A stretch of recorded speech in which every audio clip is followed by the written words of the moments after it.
Guns, hookers, and race cars. I mean, you're not going to be bored. Something for everybody. Yeah, in exactly. In the Nevada desert. You walked in and you're like, hey, I really like cars. And I was like, well, check this one out. If you want to get to your job on time, don't mess with your car. Okay? Yeah. But not advice that you take your own self. No, I for sure don't. Welcome back to Stickshift. Our next guest is entrepreneur and off-road race car driver, Chad Ingram. What's up? Thank you. This is not our first time talking. No. Yeah, we know each other. We like cars. Yes, that's true. Yeah, that's kind of how we came together. Your old office for your current tech company, it had a lift in it. Yeah. And it had a Porsche 911 with a V8 in it. That's kind of how things started. Yeah. It was, you walked in and you're like, hey, I really like cars. And I was like, well, check this one out, Yeah. But it was on the lift more than it was on the ground. That was the problem. But, That's the trouble with custom cars, man. Like, you always want to do stuff to your cars and we'll change up the engine, the suspension, or stereo, or whatever. But then, it's in pieces more than it's driving. It's slippery slope for sure. Yeah. Growing up, we always owned crappy cars. Yeah. And so we had to work on them to keep them going. And so I kind of vowed at a young age, when I'm when I'm rich, I'm just going to buy brand new stuff and I'm going to completely leave it alone. And besides the being rich part, that's what I've done. Yeah. No, it's like my BMW M3. It's been under warranty the whole time I've owned it. Drive it as hard as you want. If the engine blows up, it's everything's fine. Car. My truck, everything. I just leave it alone now. I just replace the tires and I put paint protection film on it, and that's it. If you want to get to your job on time, don't mess with your car. Okay. Yeah, very Definitely. true. But not advice that you take your own self. No, I for sure don't. I customize a lot of. I was never that way before, and I actually didn't grow up a car guy.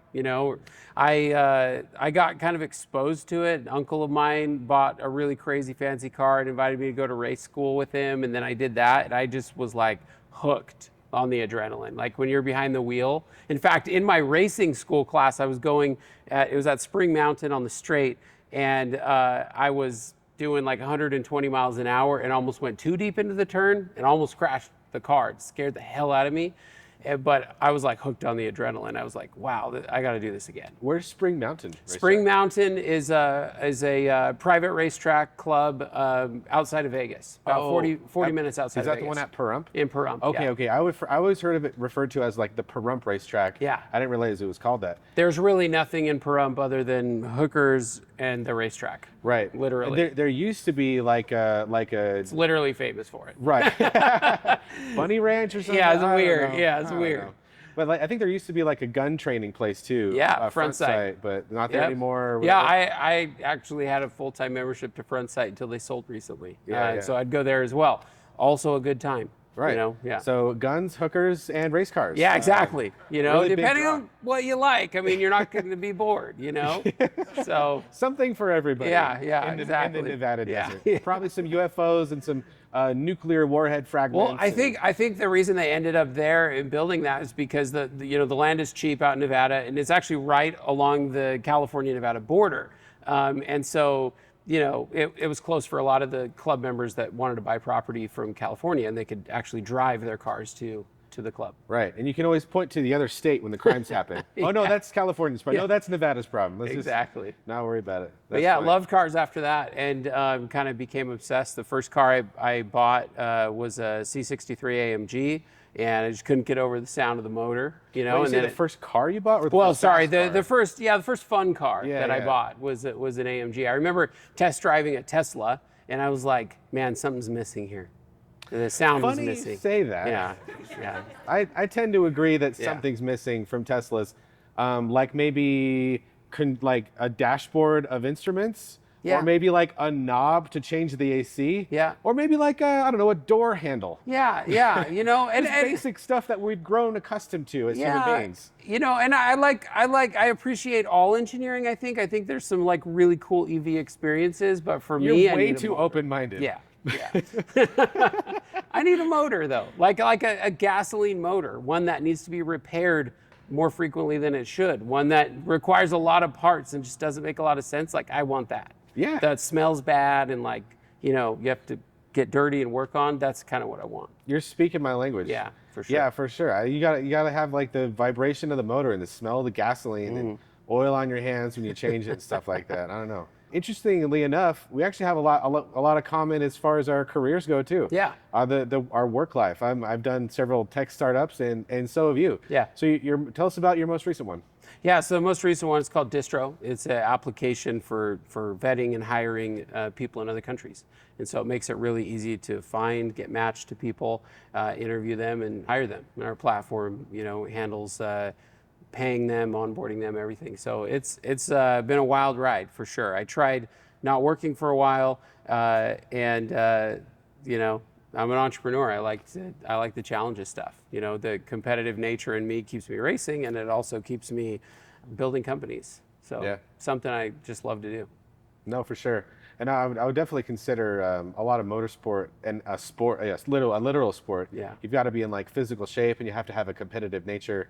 And I think that really translates into business really well. Yeah. Because you have to look at your competitors and note them, but not, get too caught up in it, and you have to want to have the drive to do it better. You're like, they're doing this and that's great, but like, guess what we can do? Yeah, and it's like there's talent, right? But it's there's talent in business, there's talent in driving race cars, and certainly you have to have a certain level of talent, otherwise you're just not even going to be able to hang, right? But what's crazy is like the mental willpower that it takes to do it. When you're racing, you start to get tired, you start to get fatigued, you start to get distracted, you start to go into corners a little slower, especially after 6 hours, 7 hours, 8 hours.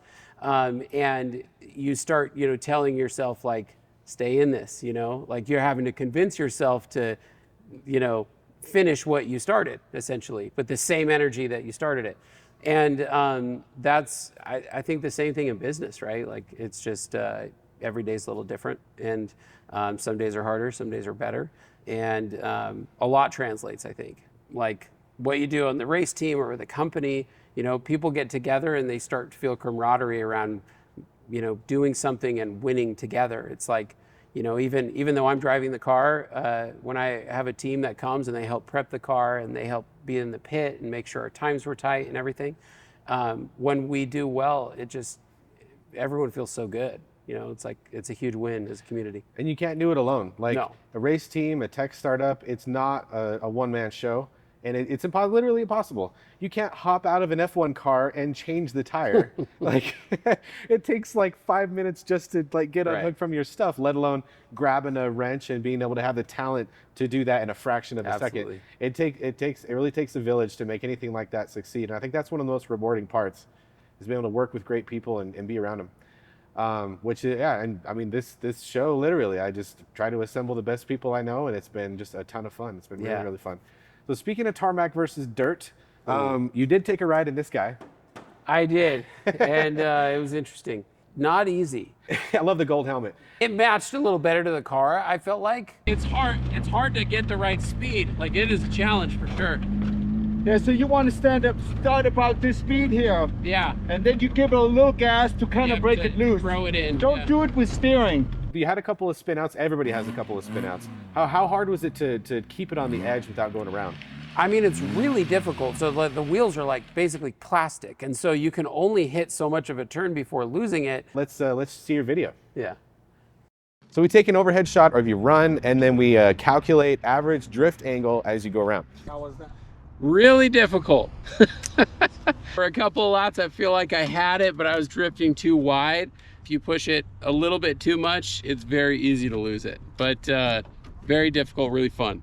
There's nothing like this out there. Like the Ariel Atom is rare enough, but I thought, oh, why don't we just like throw some slidey rings on the back and see what happens? We've got a former NFL player up there that it was his first time ever driving stick, was this car.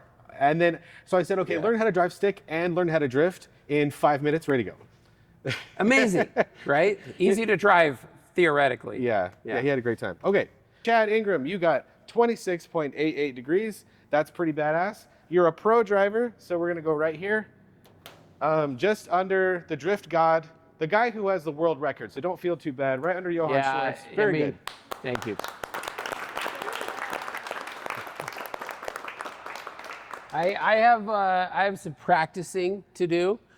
Johan is amazing, and I don't know if I'm a pro. No, I would be very proud. I would be very proud of that. You're right under the guy that literally holds the world record for the longest drift. Well, thank you so much. This is awesome. Chad Ingram, you're badass. Thank you.